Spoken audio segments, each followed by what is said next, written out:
3, 2. Oh, it's a lovely breeze. It's cooling me off. It really is. It's a lovely breeze. I'm much cooler now. I'm not sweating quite so bad because it is Texas in July, folks. Hey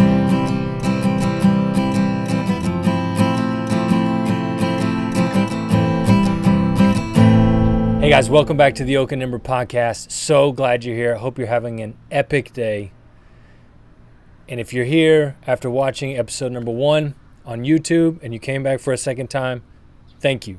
Because that whole mess with the focusing in and out and back and forth and my face and the background and all this stuff, I watched it and was irritated. So if you watched it and you came back, thank you for doing that because that was a hot mess. But I thought about just scrapping the video, put a title image, and fix all the problems. But I decided not to for a couple of reasons. One, I want this to be something I can look back on in a year, in 2 years, and see the depth of growth, right? It's a growth measurement because here's the deal. I don't know all the things. And if you're waiting to get all the things right before you start something, you will never start something because you can't figure out the things you don't know until you start doing stuff.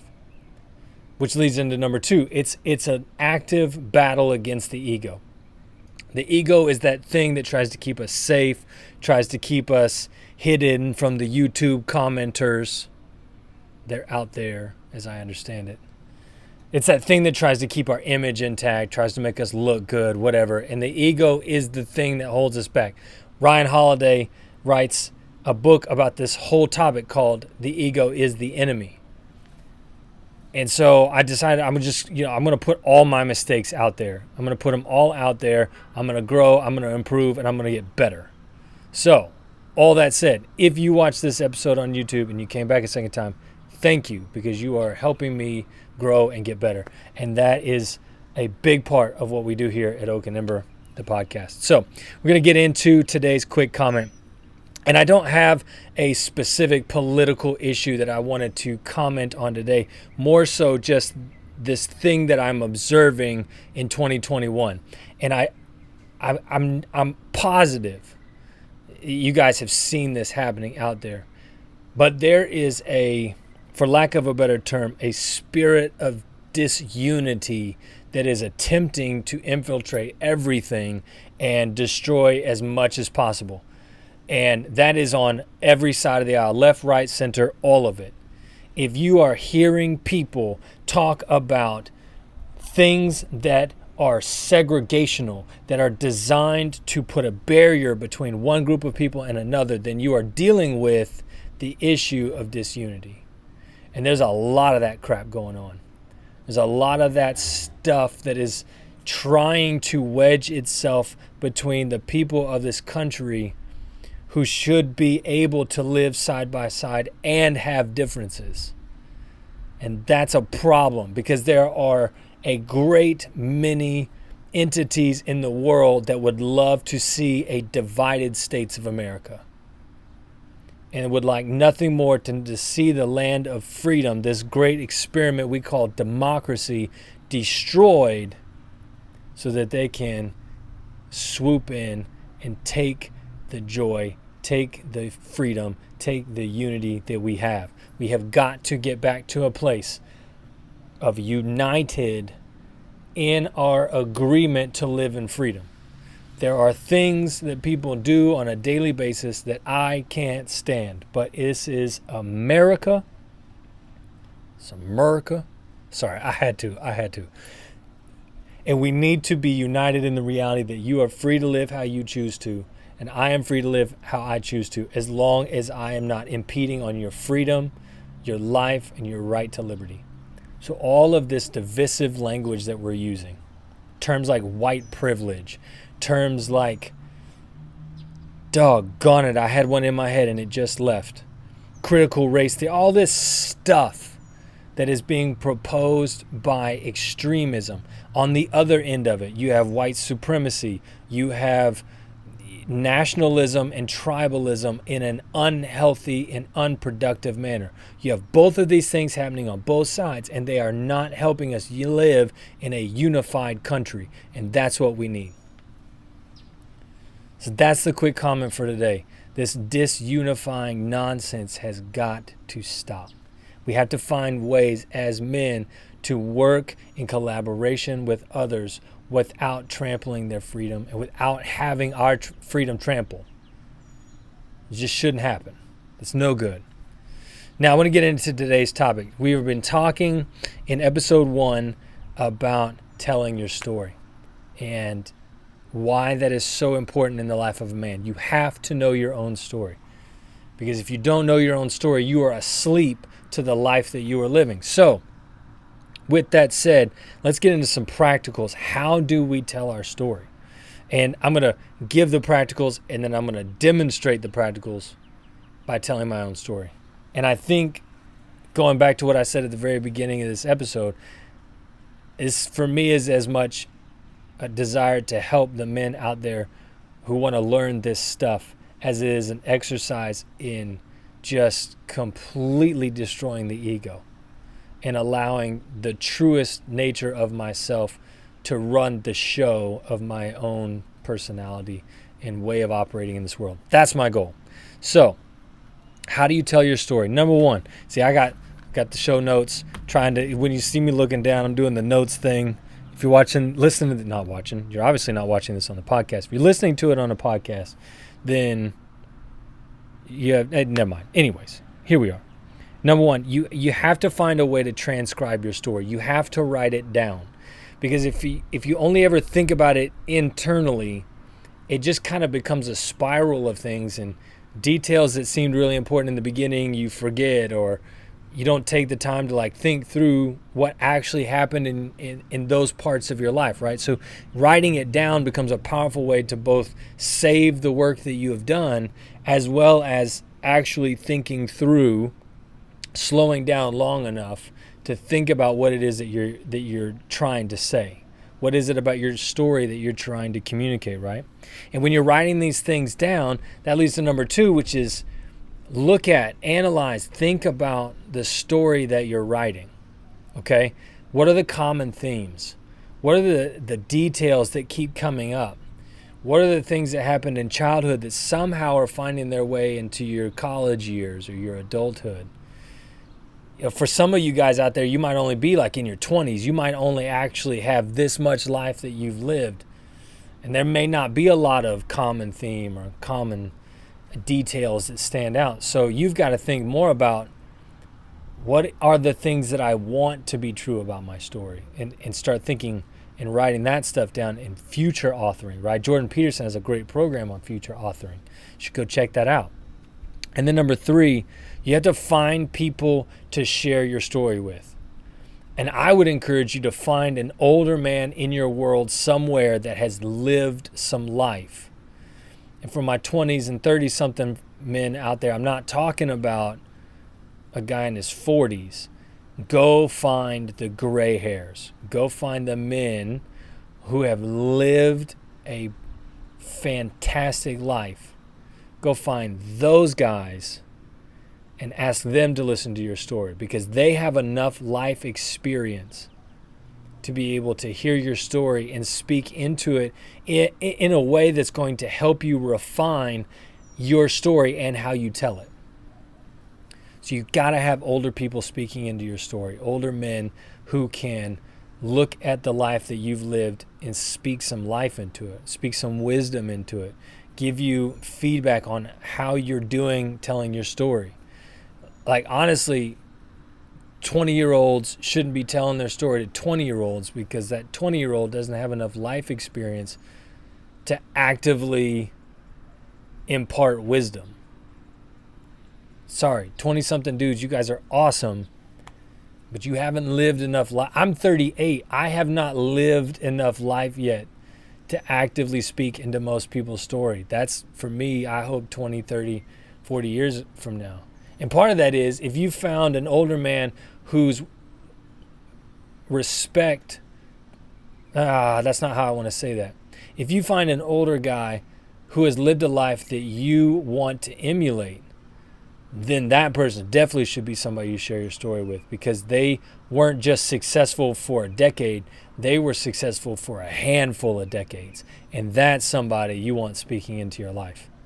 That's just a good rule of thumb in general. Find some older men and let them speak into your life. Do what they're doing. Learn from their wisdom, because we are going to go way rabbit trail here for a minute. But here's the thing. You have to have older men in your life, because older men can speak into where you are and give you the wisdom that they have. One of the saddest things we do in our culture right now is we shuffle off the older generation as if they don't have something valuable to give us, when they have something incredibly valuable to give us. And that's their wisdom and their knowledge and their life experience. So when you are thinking about how to tell your story, find an older man, a group of older men, get them, ask them, invite them to listen to your story, and offer a window and a space for them to speak into your life, to receive the wisdom that they had over hard-earned years. So it's really simple. Find a way to write your story down. Type it, digitize it, whatever. I like pencil and paper. I'm an old school old soul. That's the term I was looking for right there. I'm an old soul, and I just like to write stuff down. But whatever works for you, right? Some people prefer to type. That's fine. Whatever works. Find a way to write it down and get it out of your brain. Then analyze it. What are the common themes? What are the common details? Take those common themes and think about, where does that connect in a story? For me right now, I really resonate with the movie Creed 2. This is rabbit trail number 2.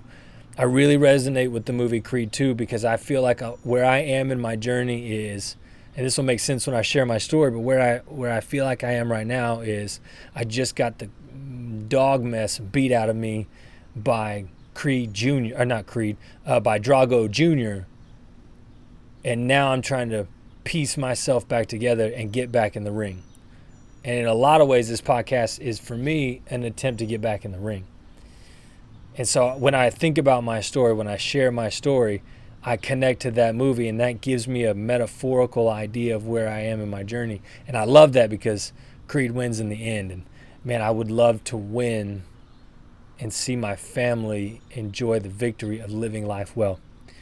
So those are the practicals on how you share your story. Then go out there and share it. Dads, if you have little boys, you ought to be sharing your story at a level which is appropriate for their age, right? So you got teenagers, they need to know as much as you feel comfortable telling them. Because when you hide some of those details, you rob them of the opportunity to, one, see you as a human being, and two, to learn from your mistakes. A lot of times what I hear from men is they tell all the truth things, the morally important things, but they leave out the tragedy that caused them to learn the truth of those moral things. And your sons need both. Yes, your daughters need to hear your story too. And that's just as valuable, but there's something about fathers and sons. When you share your story with your son, it connects you at a deeper level and helps your son see that a man can be a good man, can be good at being a man, to use a phrase that Ryan Mickler uses a lot, without having to be perfect. Your vulnerability will help your sons be better men. So get out there and share your story. So now I'm gonna do that, and I'm gonna try and give you the 10-minute version. Not gonna go into a super ton bunch of details, but you can tell, even if you're watching this on YouTube, I'm getting a little fidgety because I think this is probably the first time I've told my story in such a way to make it, well, shoot, I'm putting this on the internet. This thing is gonna get real public, and that's fine. The ego needs to die. I just scratched my ear. That was weird. That's going to be a weird thing on YouTube. I'm sorry. This is real life. All right. So, my story, like everybody else's, starts at the beginning. I'm the oldest of 4 kids to 2 amazing parents. And I want to be real clear up front when I'm telling my story that there is a difference between who my parents were then and who they are now. They'll tell you that. They will tell you that they made a lot of mistakes when we were growing up. And they will tell you that they wish they would have done a lot of things different. And I will tell you that who my parents are now versus who they are then is radically different. And I see that in how they love on my kids. So mom and dad, if you're watching this, I love you. We're talking about hard things, and that's okay. You guys are amazing. So anyways, grew up super normal, small town, Texas, middle class family, go to church on Sunday. Like, this is what we did. We grew up in a pretty conservative denomination.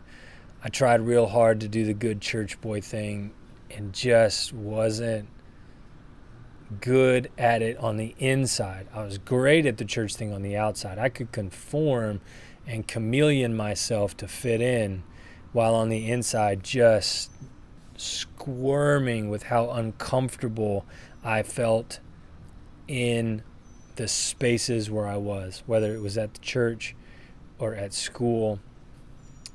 But my biggest problem in the beginning was the reality that I was introduced to pornography in the 3rd grade. If I do the math, I think 8, 9, 10 years old, somewhere in there. Yeah, let's say 9. I was 9 years old. And what cracks me up about this story at this point, like, I can look back now and be like, well, okay. It is, I can't change the past. I can learn from it. But the kid who introduced me to my first Naked Woman magazine lived 3 houses down. Dads, take that into consideration. The battle for the heart of your sons will happen closer to home than you know. It doesn't happen when they go off to college. It happens in your neighborhood. It happens in your public school. It happens on the bus. The battle for the heart of your sons starts real close to home. And I lived that reality. By high school, I was real bad addicted. And I'll get into more of that later, but most of my childhood was trying to figure out who I was and how I was supposed to be in the world. So by the time I got to high school, I had a couple of problems. 1, I had this addiction I didn't want anybody to know about. 2, I was going to a church and I definitely didn't want them to know about it. And 3, I was trying to figure out who I was with no guidance. Now, this is where I get into the uncomfortable part about talking about my dad. I love my dad to pieces. But my dad was quiet on topics like this. I mean, we had the sex talk. We're going to talk about how to do that with your kids someday. But I don't even know what to call it. Like, we had this real quick, this is what sex is, boom. But my dad was a quiet man. And he was very loving in his way. And he was a faithful provider. And he was a good man. But we just weren't a very intimate family growing up. Now, I don't say that with any condemnation, because if I had grown up in the house my dad grew up in, I would be just like my dad. Because his dad was silent. I love granddad to pieces. He passed away many years ago. That's how my son would say it. Passed away a long time ago, and I love granddad to pieces, but granddad was not a verbally affectionate man. My dad was not a verbally affectionate man. I was not a verbally affectionate man until I started thinking about my story, started sharing my story, and then we had a little boy, and I realized I did not want that for my kid. I wanted to break that generational pattern. So, going back to growing up, I didn't have a lot of influence to guide me towards what it was that I was put on this earth to do. And I had weird stuff. Like, I'm an artsy kid. I write poetry. I make paintings with flowers. There's just things about me that are different from your mainstream small town Texas football playing kid. And I tried so hard to fit in. And that became a common theme in my life. Try to fit in, try to conform who I was to the cultural norm and just get by. By high school, I figured out I could work really hard and get B's, or I could not work hard at all and get B's. So I just coasted through high school, got into college, and then I was in a real problem because I had no clue what to do with my life, and I had some pretty terrible habits.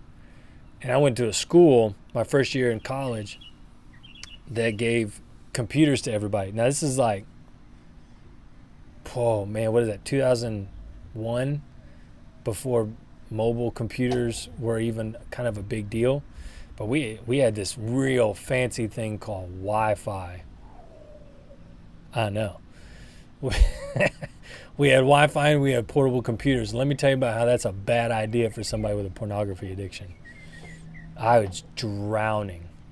And ironically enough, I was trying to get a degree in ministry, like Church of Christ. I come from a Judeo-Christian, American Christian background. I want to be a pastor. I want to be a minister. And there I am taking these ministry classes about the love of Jesus and watching pornography after class. Like, it was bad. So I got through college, ran track and field, tried to play football for a while, couldn't stand the verbal abuse that I endured in that climate and culture. Football locker rooms are not places for artsy, tender-hearted kids. Now, do I think artsy, tender-hearted kids need to be tough? Abso-freaking-lutely. Heck yeah. You know, if my son grows up to be an artsy, tender-hearted man, I want him to still be able to go toe-to-toe with anybody, to be tough, to be strong. But there's a difference between getting toughened up and getting verbally beat down every time you show up. You know, and that stuff took its toll, and so I just kept trying to conform so I could just get people to stop making fun of me. Stop calling me the names that, now we don't use those because we have to be politically correct, you see. So, got into college, lost my track and field scholarship after I got injured, transferred to a private school out in West Texas, and took seriously the pursuit of my wife, because she and I had been dating since high school. We were high school sweethearts. She went to the same private university that I did after my first year, and we took this marriage thing seriously. Graduated college, and I thought I would be a teacher. Now, the problem was I loved history, but I couldn't pass the test for anything. And I don't, even to this day, I don't fully understand it. I don't know if I would call it test anxiety. I could talk about the subject all day long, but if you were to ask me for specifics, I'd just struggle. I had an economics class, and I could talk economics all day. And then that man would put that test in front of me, and it just left my brain gone. I couldn't even remember the details.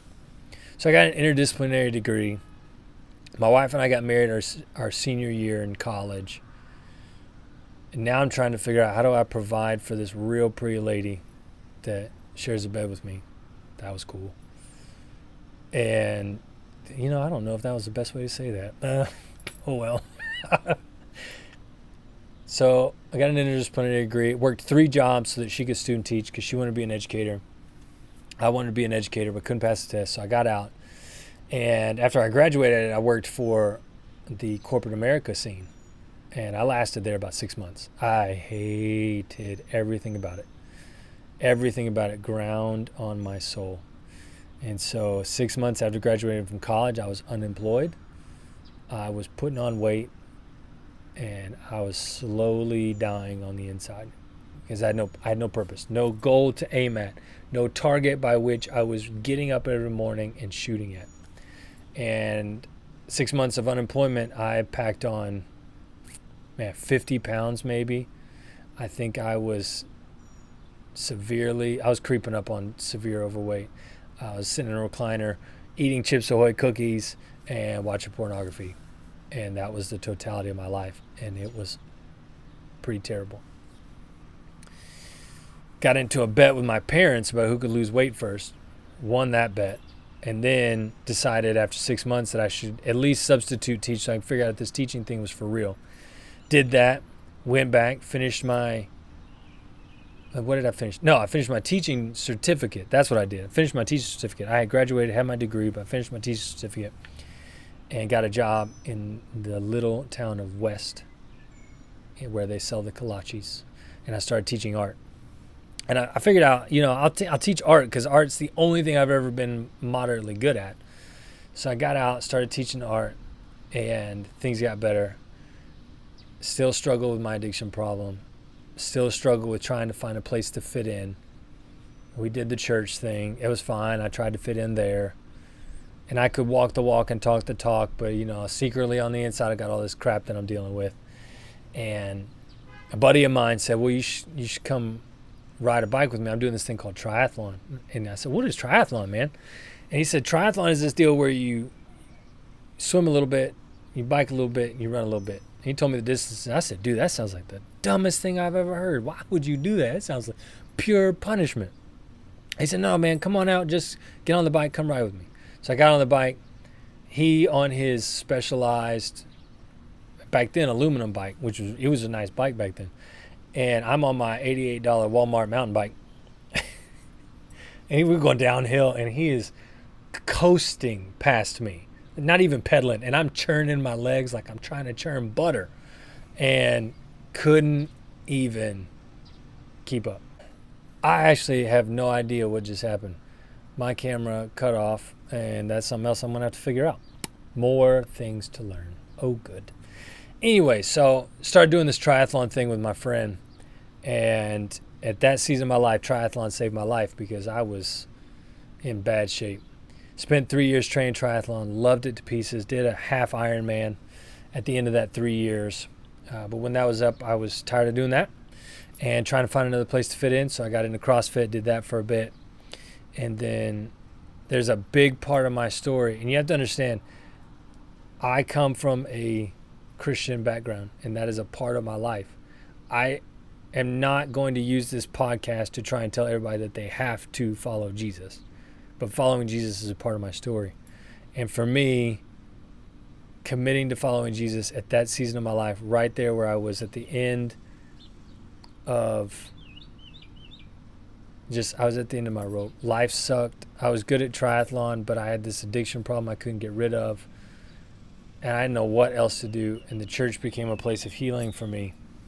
And I think I've been free now something like 7 years. I think that's right. I'm going to do a whole deal on that. That's another thing. So I got free from my addiction, got healthy, started living life. And in the course of all that, my wife and I realized that we had made the mistake of not wanting children. Now, if kids aren't for you and your spouse, that's your choice. You're free to make that choice. But for us, after 8 years of being married, we desperately wanted us some kids. And so that's when my son was born. Praise God.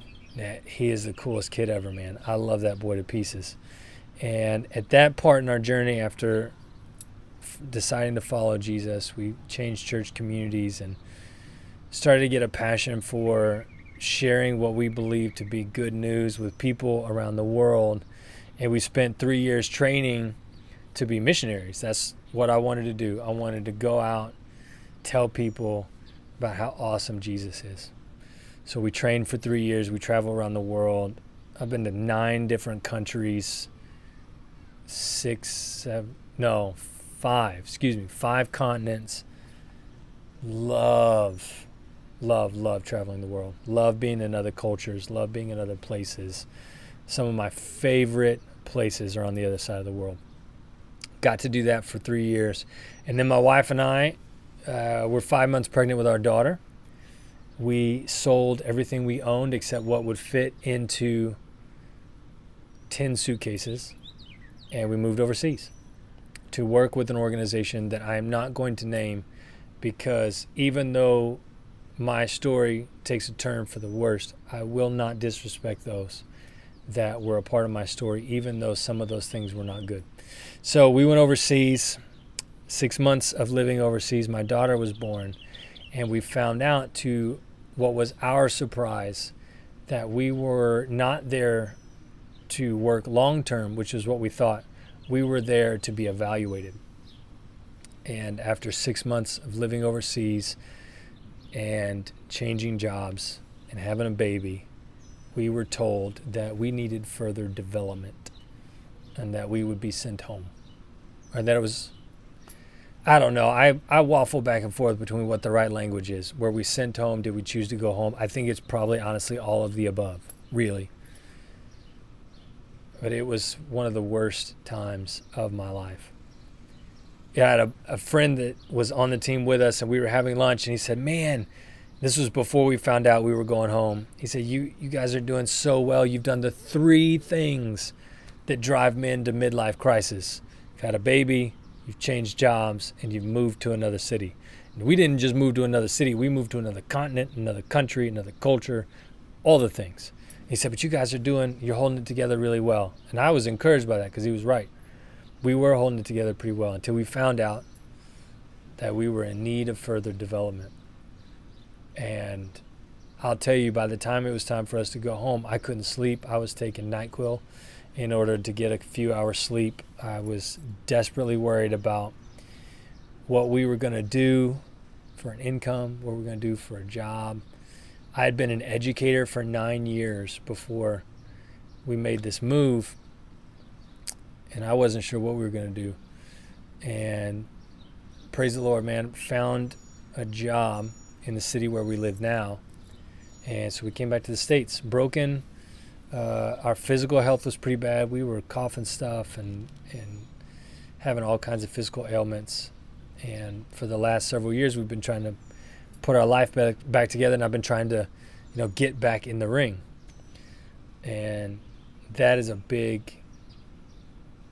my story. That's my story for now, right? There's a lot of good things in there. There's a lot of sweet moments with family, a lot of sweet moments with my wife, seeing the smiling faces of my kids every day. There's so much good in my story and so much hurt. And I understand better now why people don't want to visit the American church. Because if your family hurts you, you can go somewhere else. If your friends hurt you, you can go somewhere else. If all of those things hurt you, you can go to the church. But what do you do when the church, that is supposed to be the place of growth and love and protection and all of that, when that place hurts you, where is there to go? So that's a big part of our story. And it's not the story that defines you. It's just your story. You define. Who was it? There's a quote that I love so much, and I cannot off the top of my head remember who said it. But he said, it is not what happens to you that defines you.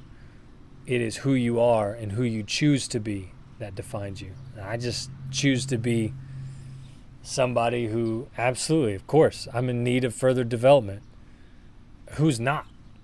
But I'm not going to let my need for further development keep me from doing good in the world, even though other people would think that that does somehow preclude you from doing good in the world or doing the kind of good that you had aspired to.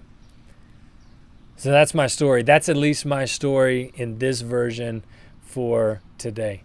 And you'll find that out. As men tell your story in the world, parts that stand out one day won't stand out the other, and there'll be things you tell this group of people that you forget to tell another group of people.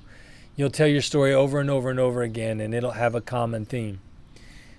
But the details will change from time to time. Not that you change the details, you just forget what you said and what you didn't say. Somehow, the story you need to tell for that moment is the story you tell, and it's a beautiful thing. Like I said, I identify my story a lot right now with Adonis Creed in Creed 2. Number one, I love boxing movies. Back to the point. I feel as though I have been knocked down and broken, and I've spent the last several years trying to get back up and put myself back together and continue to do good in the world. like this podcast, like the art that I make, like the poetry that I write, like the way I lead my family, like the way I take care of my kids. And that's what's so helpful about telling your story.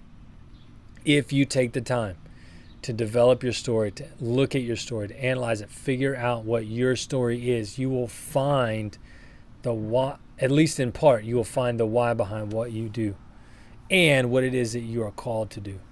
There's some really, really amazing things. And we need men to rise up and to live the dreams that are in their heart, because the dreams that are truly deep down in your heart, that stuff that you don't really want to talk about, because if it did come true, it would be so amazing you couldn't even handle it. We need men that just live the dreams in their hearts. So thanks for listening to my story. Thanks for checking out the podcast episode today. I hope you found some valuable content in that. Stay tuned for episode number 3. And until I see you next time, get out there and live life fully alive.